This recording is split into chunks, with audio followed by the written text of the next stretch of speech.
लगभग 1000 वर्ष पहले विदेशी आक्रांताओं को जवाब क्या होना चाहिए, उसकी मिसाल प्रस्तुत करने वाले महाराज सुहेलदेव को जो इतिहास में सम्मान मिलना चाहिए था, नहीं मिला। लेकिन प्रधानमंत्री मोदी जी के विरासत और विकास के इस अभियान को आगे बढ़ाते हुए डबल इंजन की भारतीय जनता पार्टी नेतृत्व की सरकार ने संकल्प लिया था कि मुझे प्रसन्नता है कि भव्य स्मारक और मुझे प्रसन्नता है कि भव्य स्मारक का आज लोकार्पण प्रधानमंत्री मोदी जी के विरासत और विकास के इस अभियान को आगे बढ़ाते हुए आज बहराइच के इसी चित्तौड़ा नामक स्थान पर एक कार्यक्रम संपन्न हो रहा है और साथ साथ बहराइच के मेडिकल कॉलेज का नामकरण भी महाराजा सुहेलदेव के ही नाम पर रखा गया है। हॉस्पिटल का नाम बालार्क ऋषि के नाम पर रखा गया है, जो महाराजा सुहेलदेव के गुरु थे उनके नाम पर। और आजमगढ़ के विश्वविद्यालय को भी हमने राज्य सरकार के द्वारा जो विश्वविद्यालय बनाया गया है, उस विश्वविद्यालय का नामकरण भी महाराजा सुहेलदेव के नाम पर रखा गया है। बहनों और भाइयों, महापुरुषों के प्रति सम्मान क्या होना चाहिए, उसकी एक अभिव्यक्ति है यह कार्यक्रम। उसकी एक अभिव्यक्ति है यह कार्यक्रम।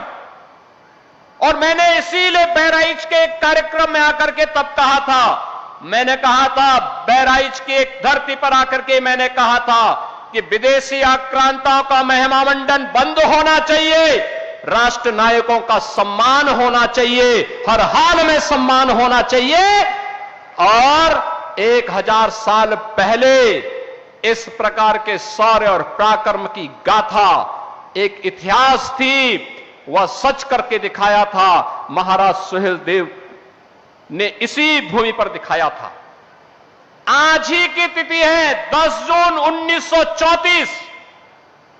10 जून 1934 और 10 जून 1934 की स्थिति पर जब महाराजा सुहेलदेव ने एक विदेशी आक्रांता जो गजनी से चला था भारत को लूटने के लिए, अपनी लगभग 3 लाख की सेना को लेकर, लेकिन उस विदेशी आक्रांता को, उस बर्बर आक्रांता को रोकने की युक्ति महाराज सुहेलदेव ने अपनी कूटनीति के नाते उन्होंने बड़ी प्रखरता के साथ मथुरा से लेकर के बहराइच तक पग पग पर उसके लिए इतनी बाधाएं खड़ी की कि यहां पहुंचते पहुंचते उस दुर्दांत आक्रांता की आधी सेना समाप्त हो चुकी थी। और जब इस चित्तौड़ा नामक स्थान पर महाराज सुहेलदेव के सामने पड़ा, तो महाराज सुहेलदेव के साथ कुल 20 से 25,000 योद्धा थे। 1.5 लाख योद्धा सालार मसूद के साथ पास थे, लेकिन 20 से 25,000 इन वीर बांकुरों ने उन विदेशी आक्रांताओं को गाजर और मूली की तरह ऐसा काटा कि उसके बाद वो दुष्ट सालार मसूद यहां जिंदा पकड़ लिया गया और उसको सजा भी ऐसी हुई कि जो इस्लाम के अनुसार जहन्नुम में जाने की गारंटी देता है। बहनों और भाइयों, और इसीलिए हम कहते हैं, इसीलिए प्रण था प्रधानमंत्री मोदी जी का एक इस बारे में आदेश था कि राष्ट्र नायकों का सम्मान होना चाहिए। और इसीलिए उस प्रण और उस भाव को व्यक्त करने के लिए मन में एक इच्छा थी, महाराजा सुहेलदेव को जो सम्मान मिलना चाहिए था, इतिहास ने भले ही उनके साथ नाइंसाफी की है, लेकिन डबल इंजन की सरकार उनके साथ नाइंसाफी नहीं होने देगी, क्योंकि हमारे सामने प्रेरणा पुरुष के रूप में ऐसा महापुरुष शौर्य और पराक्रम का प्रतीक होना ही चाहिए, जो महाराज सुहेलदेव के रूप में आज हमारे सामने है। और आज उनका एक भव्य स्मारक यहां पर हम लोगों ने बना करके आज बहराइच वासियों को, पूर्वांचल वासियों को, जिन लोगों को जिन्होंने महाराज सुहेलदेव के साथ इस पराक्रम में युद्ध लिया था, उस युद्ध में भाग लेकर के भारत को विधर्मियों के आक्रमण से बचाया था, भारत की धर्म और संस्कृति को बचाने का काम किया था, धरा को भी और धर्म को भी बचाने का काम किया था, उन लोगों को पददलित कर दिया गया, वंचित कर दिया गया, बुनियादी सुविधाओं से वंचित कर दिया गया। और मैं पूछना चाहता हूं आज इसी अवसर पर कांग्रेस को, समाजवादी पार्टी को, अन्य दलों को पूछना चाहता हूं, क्या किया उन्होंने? क्या किया उन्होंने? महाराज सुहेलदेव को क्यों नहीं सम्मान मिल पाया? क्यों नहीं सम्मान मिल पाया? आखिर महाराज सुहेलदेव के नाम पर यह भव्य स्मारक पहले क्यों नहीं बन पाया? आजादी के बाद क्यों नहीं बन पाया? महाराज सुहेलदेव को यह सम्मान पहले बनाने का काम जो होना चाहिए था, उनके नाम पे मेडिकल कॉलेज क्यों नहीं बन पाए? उनके नाम पर विश्वविद्यालय पहले क्यों नहीं बन पाए? क्योंकि वोट बैंक की तो चिंता थी, लेकिन महापुरुषों का नाम अगर रख देंगे तो कहीं तुष्टीकरण की नीति फेल न हो जाए और मुस्लिम वोट बैंक के नाते वे लोग उन विदेशी आक्रांताओं के खिलाफ एक भी शब्द नहीं बोलते थे। और मैं यही बोलना चाहता हूं उन लोगों से जो लोग आज भी जिन्ना का महिमा मंडन करते हैं। मैं पूछना चाहता हूं, जब भारतीय जनता पार्टी राष्ट्र नायक, राष्ट्रीय शिल्पी, लौह पुरुष सरदार वल्लभ भाई पटेल की जयंती के कार्यक्रम को यहां पर पूरे प्रदेश के अंदर और देश के अंदर मनाती है, प्रधानमंत्री जी ने स्टैच्यू ऑफ यूनिटी के नाम पर लौह पुरुष सरदार वल्लभ भाई पटेल की दुनिया की सबसे बड़ी प्रतिमा को स्थापना केवड़िया गुजरात में स्थापित कराया, तब समाजवादी पार्टी जिन्ना का गुणगान करती है, राष्ट्र तोड़क जिन्ना का गुणगान करती है। जब हम लोग महाराजा सुहेलदेव के विजयोत्सव को मनाने की बात करते थे, तब कांग्रेस और समाजवादी पार्टी में होड़ लगती थी कि नहीं, गाजी मियां का विवाह होना चाहिए। हमने कहा विदेशी आक्रांताओं का महिमा मंडन नहीं होना चाहिए। और मैं धन्यवाद दूंगा उन सभी लोगों को जिन्होंने इस बार से गाजी के नाम पर होने वाले आयोजनों को पूरी तरह से बंद करवा दिया है। विदेशी आक्रांता के नाम पर कोई आयोजन नहीं होने चाहिए। आयोजन होंगे महाराज सुहेलदेव के नाम पर होंगे। बहराइच का मुख्य आयोजन होगा तो महाराज सुहेलदेव के नाम पर होगा। बहराइच का मुख्य आयोजन होगा बालार कृषि के नाम पर होगा। इस मंडल का मुख्य आयोजन होगा आदि शक्ति मां पाटेश्वरी के नाम पर होगा, किसी विदेशी आक्रांता के नाम पर नहीं होगा। और इस संकल्प के साथ आज हम सब आपके पास आए हैं। कौन वे लोग थे जिन्होंने इन महापुरुषों को सम्मान से वंचित किया? कौन वे लोग थे? कौन वे लोग थे जो अयोध्या में राम मंदिर का विरोध कर रहे थे? कौन वे लोग थे जो काशी में काशी विश्वनाथ धाम का विरोध कर रहे थे? कौन लोग थे जो महाराजा बिजली पासी के शौर्य और पराक्रम को भुलाने का काम करते थे? जैसा स्मारक यहां पर महाराज सुहेलदेव का बना है, ऐसा ही भव्य स्मारक महाराजा बिजली पासी का हम लखनऊ में बनाने जा रहे हैं। लखनऊ में बनेगा। उन्होंने भी विदेशी आक्रांताओं को रोका था, दमदारी के साथ रोका था और उनके साथ युद्ध करते हुए, उन्हें पछाड़ते हुए विदेशी आक्रांताओं को धूल दूषित करने का काम किया था। और महाराजा बिजली पासी के नाम पर लखनऊ में इसी प्रकार का भव्य स्मारक बनाने की तैयारी हमारी सरकार ने प्रारंभ किया है।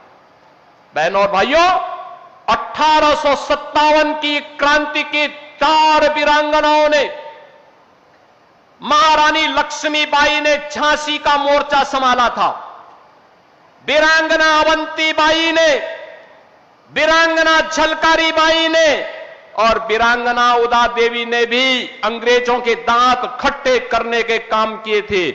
आपको याद होगा इन तीनों वीरांगनाओं के नाम पर महारानी लक्ष्मीबाई के नाम पर झांसी के मेडिकल कॉलेज और विश्वविद्यालय का नामकरण किया जा चुका है और महारानी वीरांगना अवंतीबाई लोधी के नाम पर डबल इंजन की सरकार ने बदायूं में महिला पीएसी की एक नई बटालियन का गठन किया है और उसका नामकरण और बड़ी ऐसे ही अश्वारोही प्रतिमा महारानी अवंतीबाई का वहां पर हम लोग वीरांगना अवंतीबाई का लगाने जा रहे हैं।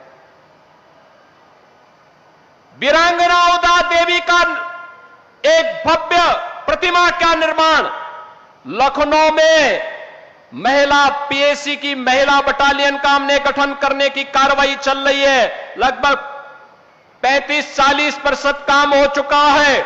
जैसे कार्य पूरा होगा वीरांगना उदा देवी पासी की एक भव्य प्रतिमा, अश्वारोही प्रतिमा, तलवार लहराते हुए वीरांगना के भाव के साथ दुश्मन को ललकारते हुए एक भव्य प्रतिमा की स्थापना हम लोग लखनऊ में करने जा रहे हैं। और झलकारी बाई, वीरांगना झलकारी बाई का के नाम पर महिला पीएसी बटालियन का गठन गोरखपुर में हो रहा है। वहां पर उनके नाम पर हम लोग वहां पर भी इसी प्रकार की भव्य प्रतिमा की स्थापना करने जा रहे हैं।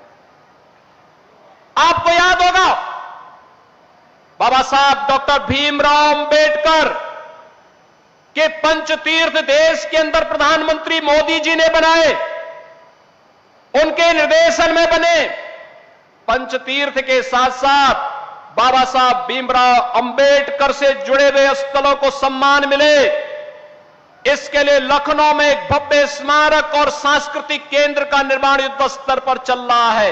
इस वर्ष के अंत तक वह भव्य स्मारक बन करके तैयार होगा और हम उम्मीद करते हैं कि बाबा साहब की पुण्यतिथि 6 दिसंबर तक वह बन करके तैयार होकर के अनुसूचित जाति जनजाति के छात्रों के लिए स्कॉलरशिप की व्यवस्था देते हुए उसका संचालन भी हम आगे करने का काम करेंगे। बहनों और भाइयों, संत रविदास की स्मृति में उनकी जन्मभूमि चीर गोवर्धन में भी एक भव्य स्मारक और सुंदरीकरण का काम प्रधानमंत्री मोदी जी के निर्देशन में पूरा हुआ है। और हम सब तक राम को पहुंचाने वाले त्रिकालदर्शी ऋषि महर्षि वाल्मीकि की साधना भूमि लालापुर में महर्षि वाल्मीकि की आश्रम के सुंदरीकरण का काम भी पूरी भव्यता के साथ संपन्न हुआ है। बहनों और भाइयों, यही नहीं, प्रयागराज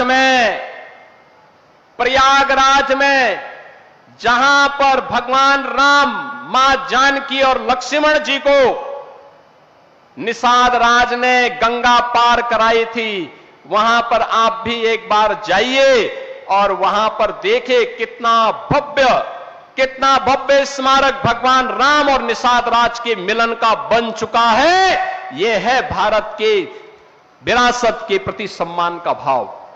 आज तो कोई अयोध्या में भगवान राम के मंदिर बनाने पर प्रश्न नहीं खड़ा कर सकता।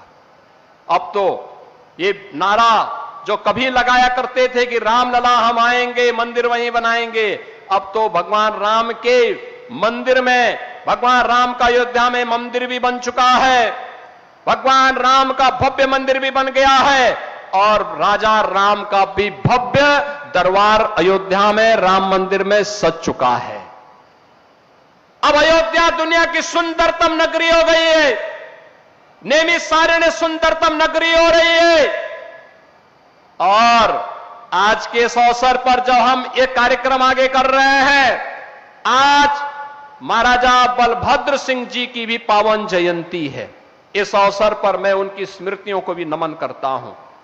मैं धन्यवाद दूंगा आज से 80 वर्ष पहले, 75 वर्ष पहले महाराज सुहेल देव की इस प्रतिमा की स्थापना महाराजा वीरेंद्र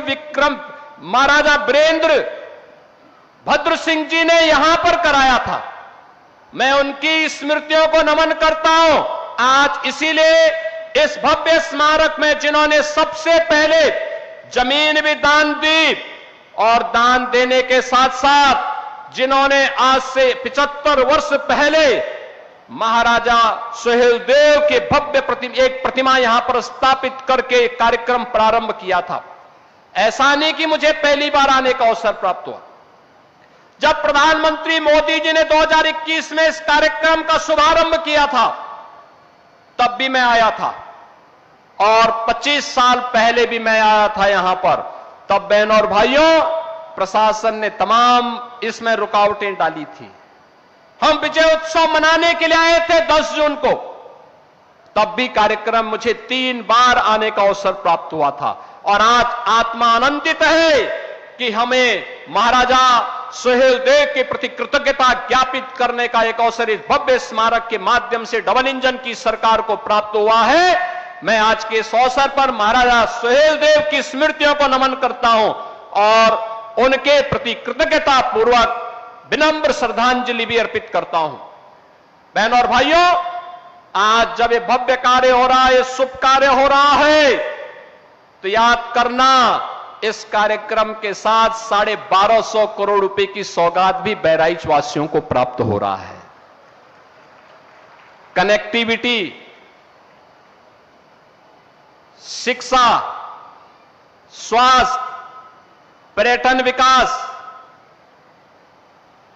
बुनियादी सुविधाएं, लोक कल्याणकारी योजनाओं के 1200-1250 करोड़ रुपए की परियोजनाएं भी, क्योंकि जब कोई महापुरुष आता है, आज तो हमारे पूर्वज महाराजा सुहेलदेव ही यहां पहुंच चुके हैं अब तो स्वाभाविक रूप से इसका लाभ तो हम सबको प्राप्त होना ही था। और बहराइच वासियों, आपको मैं बधाई दूंगा कि आपने इस आयोजन के साथ अपने आप को जोड़ा है। मैं धन्यवाद दूंगा भारतीय जनता पार्टी सुहेलदेव राजभर पार्टी के अपने पदाधिकारियों को, जिन्होंने आज महाराजा सुहेलदेव के प्रति यह सम्मान का भाव व्यक्त करते हुए प्रातः काल 7 बजे मैंने फोन किया था तो पता लगा 10,000 की भीड़ आ चुकी है। प्रातः 7 बजे कार्यक्रम 11 बजे के बाद होना था, लेकिन तब भी यह उत्साह आपने दिखाया और आपने साबित कर दिया है कि वास्तव में आयोजन तो, मेला तो महाराजा सुहेलदेव का होना चाहिए, सालार मसूद का नहीं। सालार मसूद का नहीं। सालार मसूद एक आक्रांता था। आक्रांता का मेला और आक्रांता की स्मृति में आयोजन का मतलब गुलामी की मानसिकता। याद करना, प्रधानमंत्री मोदी जी ने हमें आजादी के अमृत महोत्सव वर्ष में एक बात की प्रेरणा दी, 5 प्रण जो देशवासियों को उन्होंने दिलाए थे। विरासत का सम्मान है महाराजा सुहेलदेव। गुलामी की मानसिकता से मुक्ति, सालार मसूद के नाम पर होने वाले आयोजनों पर पूरी तरह रोक लगना, यह गुलामी की मानसिकता से मुक्ति का है। कानून का सम्मान, एक साथ इतनी भारी संख्या में प्रातः काल से लोग आए, शालीनता के साथ कानून का पालन कर रहे हैं और एकता का प्रदर्शन भी कर रहे हैं। कोई जाति का भेद नहीं, कोई मत का भेद नहीं, कोई संप्रदाय का भेद नहीं, हम सब एक हैं। अपने महाराजा सुहेलदेव को सम्मान देने के लिए, उनके प्रति कृतज्ञता ज्ञापित करने के लिए यहां पर एकत्र हुए हैं और कर्तव्यों का पालन, हम सब अपने कर्तव्यों का पालन करते हुए कि हमारा बाबा साहब भीमराव अंबेडकर जी ने जो कर्तव्यों की शिक्षा हमें भारत के संविधान के माध्यम से दी है, उन कर्तव्यों का पालन करते हुए प्रधानमंत्री मोदी जी के संकल्पों को अपने जीवन में अंगीकार करते हुए विकसित भारत और आत्मनिर्भर भारत की परिकल्पना को साकार करना है। बहनों और भाइयों, आज तो बहराइच के लिए बाईपास का भी शिलान्यास हो रहा है। बहराइच की कनेक्टिविटी को और अच्छा बनाने का काम हो रहा है। बहराइच के अंदर तमाम ब्रिजेज के शिलान्यास के कार्यक्रम भी हो रहे हैं। तकनीकी संस्थानों का शुभारंभ भी होने जा रहा है। स्वास्थ्य के केंद्रों का भी और जल जीवन मिशन से जुड़े हुए पानी, हर घर नल की योजनाओं का भी, बाढ़ बचाव के कार्यों का भी और अन्य तमाम अन्य योजनाओं को भी हम यहां इस कार्यक्रम के साथ जोड़ रहे हैं। और आज के इस कार्यक्रम के अवसर पर मैं धन्यवाद दूंगा उन सभी उन महापुरुषों को, उन महानुभावों को जिन्होंने लगातार दशकों से मांग रखी थी कि भाई बहराइच में गाजी की नहीं, बहराइच में तो महाराज सुहेलदेव की पूजा होनी चाहिए, उनका सम्मान होना चाहिए। और इसमें श्री कन्हैया लाल रूपानी जी, श्री मुकुट बिहारी वर्मा जी, मुकुट बिहारी वर्मा लगने में सीधे दिखते हैं, लेकिन देखो दशकों पहले मांग कर रहे थे। श्री अक्षयवर लाल गौड़ जी हमारे पूर्व सांसद हैं, श्री आनंद गौड़ के पिता, और श्री सुरेश्वर सिंह जी, कम बोले तो अच्छा होगा, श्रीमती अनुपमा जायसवाल जी, श्री पदम सेन चौधरी जी हमारे विधान परिषद से सदस्य हैं, श्री श्याम करण टेकड़ीवाल पूर्व जिलाध्यक्ष भारतीय जनता पार्टी, श्री कृष्ण मोहन गोयल, श्री दिलीप गुप्ता जी, स्वर्गीय हनुमान प्रसाद शर्मा जी जो अब नहीं है, मैं इस अवसर पर इस स्मारक के माध्यम से उन्हें विनम्र श्रद्धांजलि अर्पित करता हूं। और भगवान सूर्यदेव से, माता पाटेश्वरी से, क्योंकि मां पाटेश्वरी का दर्शन करने के लिए महाराज सुहेलदेव प्रतिदिन देवीपाटन मंदिर जाया करते थे। उनसे प्रार्थना करूंगा कि इन दिव्य आत्माओं को वह अपने चरणों में स्थान दें। स्वर्गीय हनुमान प्रसाद शर्मा जी को, स्वर्गीय संत राम सिंह जी को जो विश्व हिंदू परिषद के पूर्व जिलाध्यक्ष हैं, इन सभी के प्रति मैं हृदय से धन्यवाद ज्ञापित करते हुए आज के इस अवसर पर बहराइच वासियों को इन सभी योजनाओं का हृदय से बधाई देता हूं, शुभकामनाएं देता हूं। और हमारा प्रयास होना चाहिए कि अगले वर्ष से 3 दिवसीय भव्य आयोजन इस चित्तौड़ा में महाराज सुहेलदेव की स्मृति में होना चाहिए। शोध कार्यक्रम आगे बढ़ने चाहिए। जो ये पत्रिका महाराजा सुहेलदेव स्मृति न्यास के द्वारा यहां पर छापी गई है, इस पत्रिका को घर घर तक पहुंचाने, हर वर्ष एक अच्छी स्कॉलरशिप देते हुए विश्वविद्यालय के छात्रों को स्कॉलरशिप देते हुए इस पर शोध करके एक अच्छी लाइब्रेरी का निर्माण भी होना चाहिए, जिससे आने वाले समय में महाराज सुहेलदेव जैसे राष्ट्र नायकों के नाम को कोई इतिहास के पन्नों से गायब करने का दुस्साहस न कर सके। इस विश्वास के साथ आज के इस अवसर पर मैं महाराजा सुहेलदेव की स्मृति को नमन करते हुए आप सभी की उपस्थिति के लिए आपका अभिनंदन करते हुए बहराइच वासियों को, देवीपाटन वासियों को, जिन पूर्वजों ने इस पूरी लड़ाई में भाग लिया था और उस युद्ध में उसको एक परिणति तक पहुंचाया था, जिसका परिणाम था कि 150 वर्षों तक भारत पर कोई विदेशी आक्रांता हमला करने का दुस्साहस नहीं कर पाया था, उन सभी के चरणों को नमन करते हुए, विनम्र श्रद्धांजलि अर्पित करते हुए अपनी वाणी को विराम देता हूं।